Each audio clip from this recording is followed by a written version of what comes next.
The biggest lie when they tell us for Nigeria, now be Wazobia.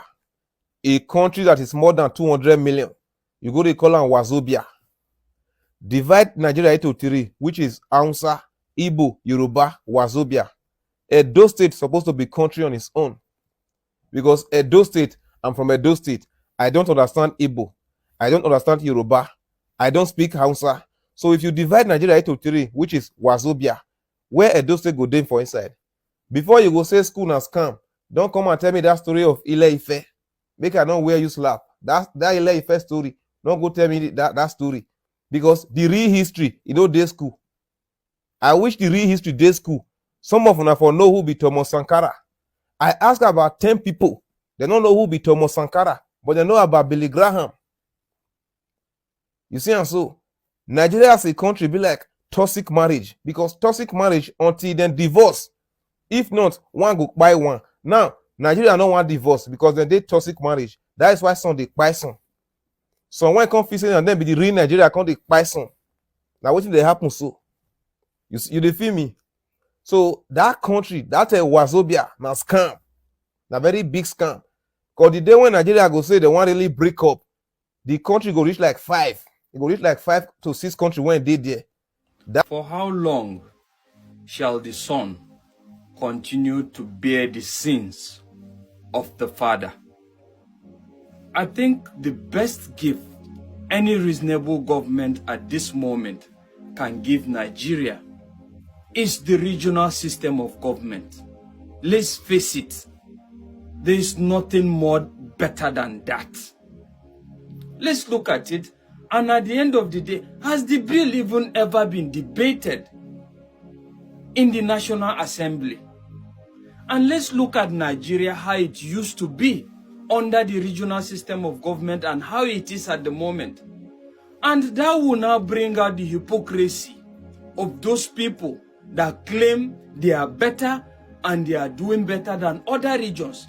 And that is to say, let's have a clear picture of how the Senates are able to vote across this. Let's know the regions that claim they are better and they command Nigeria, and the regions that feels they are more cheated with the present system. For how long shall the son continue to bear the sins of the father? We can have a situation where a particular part is all about productivity, another region is all about liberality, and another region is all about fanatic religious and tribal ideologies. That is the yearning of the people. Why is it so hard to do? I know it's not easy to let go of the power that comes in the presidency, but the fact is, you're still going to retain some power, but at the end of the day, there will be productivity. And we will still be one Nigeria as we claim on paper. But the fact is, naturally, people will want to go to that region that is more productive. And that is just it. No hard feelings. My assertion toward one Nigeria is, we can agree. You have your own leader. Whether anybody accept it or not, the only leader with a powerful mantle of leadership from the eastern part of Nigeria is Nnamdi Kanu. There is a difference between ruler and a leader. You may have governors, you may have senators. Those are your rulers because they are using power to force you to do what you don't like. But Nnamdi Kanu, when he tell you everybody should not go out tomorrow, you people refuse to go out, not because you are afraid of Nnamdi Kanu, but because you believe he cannot choose something that can hurt you. Okay. That is what we call leadership. And equally, each and every region should have this kind of people. Then we should come together. We are Nigeria. We will enjoy our strategic location in terms of business. You are Biafran, you are moving into northern Nigeria to do your business. You don't need visa because we are a Nigerian. You are northerner, you want to go to Biafra to do your business. You don't need visa because you are a Nigerian. But the resources of Biafra should be controlled by Biafrans. Okay. The security architecture of Biafra should be provided by Biafrans. The resources of Oduduwa Republic should be controlled by Oduduwans. The security architecture and the economic policy as well as customary law should be an indigenous system that a Yoruba man will never feel that his culture, his history is being tempered under a system that is not fair and just to him. The same thing in northern Nigeria. Northerners should have a system that is working for them. There is no problem for people of different history, people of different religion, people of different background to be under the one system. But the difference is, can we accept our differences and live in peace and harmony? Can respect of one another be part of our differences? Wherever you see chaos, wherever you see conflicts, wherever you see crisis, it was initiated by injustice. If the Biafran people, they feel equally treated like other people from the other region, there should be no question of cessation. Okay. So Nigeria should have a single army. This our army should be Nigerian army. But the policing, there should be nothing like Nigerian police. There should be nothing like Nigerian custom. We should have Biafra regional custom, the northern regional custom, because if a northerners, they don't want to beer and alcohol in their region, they forbid it. It was not a it's not an exhibit if you go to Biafra land. So therefore, Biafran custom have the right to clear it to their own land. But if you bring somebody from Kano to clear what will enter Biafra land, whatever he see that to tamper his culture will touch his brain, will change his psychological thinking, it will now cause confusion.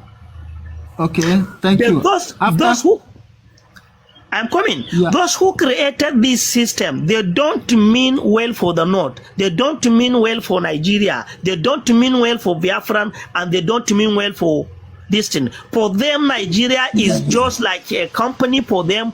And choosing a general manager called president to put him here, and he has no power to implement any policy. If you allow me to be a president of Nigeria today, and Nigerians choose to abide by what I will say, by the year 2040, Nigeria will be among the most powerful nations in the world, not only in Africa. They say we are the giant of Africa. We are only sleeping giant. We are suffering like other African countries. We are suffering diseases like other African countries. We are suffering from poverty like other African countries. We are suffering from illiteracy like other African countries. We are suffering from corruption like other African countries. Then what makes us giant? Okay, I have a question for you. Okay? Oh, we are what we do, not what we say we are. Thank you. And we are what we represent to you, not what you perceive we are. Allah go bless you. And what I want you to understand, Jobless King here, what he was saying, he disliked the approach. You didn't even listen to us throughout the discussion. Our discussion was not... No, you see, our discussion was not initially on this issue. Our discussion was in the generality of Africa. What is the fate of Africa in a modern generation? If you carefully study what entirely Africa is engulfed into, each and every African nation is suffering from nearly the same problem. And our problem is an imperial system being imposed on us by imperial arrogant powers that will not allow Africa to strive and develop as a continent. And we say we need leaders who understand what Africa needs. At this moment, what Africa needs is leadership, not necessarily democracy, because we don't know democracy before the coming of these colonial masters. And if you look at what they are offering or practicing in their own country, it is not necessarily democracy, it is their national interest. So we as Africans should be in a system that we will relate to any country, whether that country is Europe or whatever that country is, but we can only relate to that country based on mutual respect, where we are benefiting from the relationship, they are also benefiting. But in a situation whereby now, despite the abundant crude oil we have here in Nigeria, now see how much we are buying in liter. Many people believe maybe it is because of this or that. The reason is that there is a policy of pushing away fossil fuel as a main source of energy, and because majority of the country that are the country hegemonic system today, they are falling apart. Now there is raising powers. So the goal is moving into multipolarity. 40 people in the Supreme Military Council promulgated a constitution for us. Under General Abubakar, government in which I served, I was in Executive Council. I never saw the draft constitution. And I was Minister of Information. It was my responsibility to publicize it to the country. On the day of swearing in of Obasanjo, we didn't have a copy of the constitution. I didn't know who was printing it. And my ministry was supposed to pay for the printing. And Obasanjo was sworn on a constitution that had not been read by anybody. And the National Assembly could not be constituted until 4 days after his swearing in, because there was no clean copy of the constitution. You cannot build on quicksand. A country cannot live on falsehood. The owners of the country, as represented by their leaders in the social cultural groups that formed a desire to be one country, have to be constituted into the kind of conference that President Jonathan summoned. They have the legal authority to speak on behalf of their various people that we want to be part of one country on the basis of the following rules.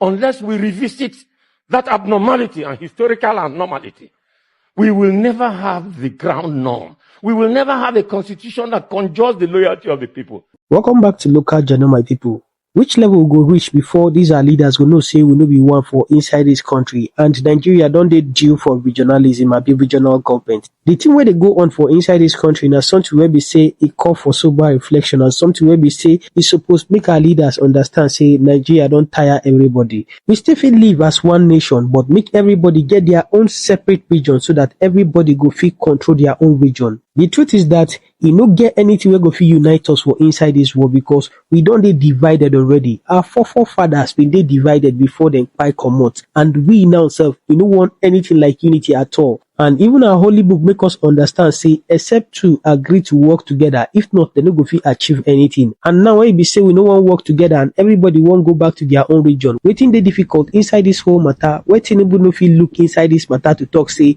make we go back to regional government. If in carry Nigeria back to regional government, he go write a name for inside Nigeria book of life with golden pen, because now waiting everybody they aim for, now waiting every Nigerian want time be this. You don't hear everything where they talk for inside the video, and we listen as everybody they air their displeasure over waiting they happen for inside this country. So it don't reach the time where we go talk say enough is enough. Make everybody go their region so that everybody go know how to take survive for inside their own region, and so that everybody go fit develop their own region any way they like. Nigeria don't pass the level where we say only a few oligarchies go they control this whole country. We don't tire to they continue to they live at the mercy of few individuals for inside this country. So I will play the remaining part of the video, make we listen to waiting other people get to talk on top of this matter. But before that one, if today I be the first time you visit our channel, I beg make it like, make it share, make it subscribe.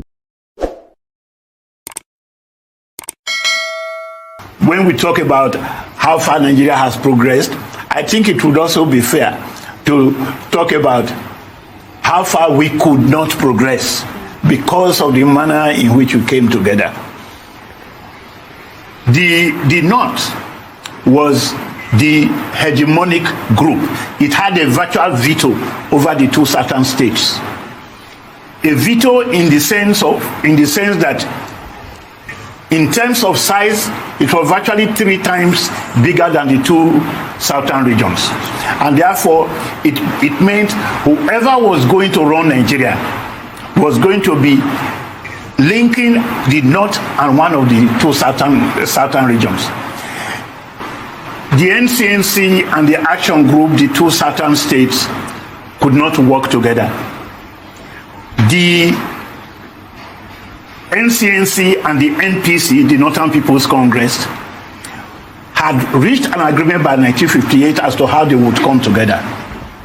But they could not, properly speaking, form a government until they had discussed how to share Nigeria. And the decision they reached, I keep saying this, the decision they reached was to give virtually all the big jobs that will be vacated by colonialists to one of the political parties, because in their constituency, that is to say in the Eastern constituency, they had a lot of educated people who could fill the jobs.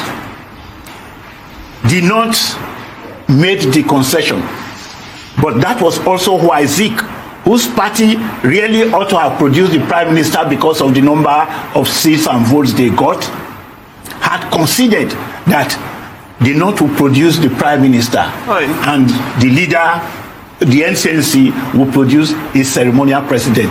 That changed the chemistry of the Nigerian nation. But beyond that was this, that the regions that needed to be created were also well known from the very beginning. It was not only the three regions. All those who were campaigning for self-governorship in the north, in the east, and in the west were largely prevented from doing so. By the time the Civil War forced us to get to that point, we still refused to take the right decision. Why? Because by 1959-1960, the division of the Nigerian state began with one, all the military installations going to one region, all the railway extensions going to one region, the Kainji Dam going to one region, the iron and steel industry going to one region, because of that share out that I spoke of at the beginning. Because all the big jobs, the big railway men were from the east. The big directors were from the east. Even in the military, the officer corps was commanded by the east. It is usually described as a state. I mean, there was a country, Chinua Achebe talked very approvingly of the domination of the East at that time. But that is actually the point. Although they had all the big officers in these organizations, the ground on which all of them functioned lay where the veto holder was. And that veto holder managed to have enough soldiers to keep a propaganda of arms in place that made it impossible for any changes to take place. Even if you had a conference today, there is bound to be a veto holder input that will change it. How to change it has been the central issue of Nigeria. How do you restructure in the face of a veto holder who would always intervene to make sure that you don't get a change? There are Southerners who have been exercising veto in the course of Nigerian history. I will explain so this. It's not as if it's only in the north. No, I will explain this hegemony. The average educated Nigerian, in order to be shown as a liberal, very freedom-loving, democratic person, is always trying to be nice to the North. There is no reason to be nice to the North. They are our brothers, and we have a right to fight over the issues that we need to change. It is no longer right to be nice to the North, because in this particular case, I give you a very good example now. You have a governor who tells you that all the non-Nigerian Fulanis must be catered for by the Nigerian state, and actually argues against the respect for international boundaries, argues against national policies on the grounds that one ethnic group, which just happened to be the ethnic group with which the British worked out an alliance, should permanently remain a freeholder, moving across all boundaries, respecting no laws and things of that nature. If you are talking about all Nigerians having a right, that is a claim to a divine right that you are not allowed to touch unless you belong to that ethnic fraction in Nigeria. If that ethnic fraction had the means to create a nation, they would have created one by now. The truth is that between the Fulani and the Hausa, there is a very badly structured sense of nationality. The way people talk about it, those who know, they will say a pulo is a pulo and a kado is a kado. It means that although they speak the same language, they have not managed to create a sense of nationality, and they have imposed that in every other part of Nigeria and in every Nigerian conference and situation. We just don't need, we don't have to be over liberal. Let us confront the issues. When you allow a small minority to control a majority, as I once said on this in this station, they can only rule by falsehood and violence. Well, and that I have just one thing to point out properly. Do you know that the Gbagi of Nigeria, the Gwari, they are divided between 6 different states and have never been allowed to come together to form a state, whereas they are contiguous. But I'll tell you something. When you now have a governor, in fact 2 governors, Bauchi and Kebbi, when you now have 2 governors insisting that an ethnic group that does not even belong to Nigeria should be given special rights in Nigeria, and you find that those who are already in Nigeria, like the Gwari and many other ethnic groups, I will come to that, they are not even allowed to come together as an ethnic group. You will know that the source of the crisis is very strong. The agitation for state creation and for changing the boundaries of the various states began as early as 1904. The Ilorin people were already demanding to join their kith and kin in the western region. It never happened.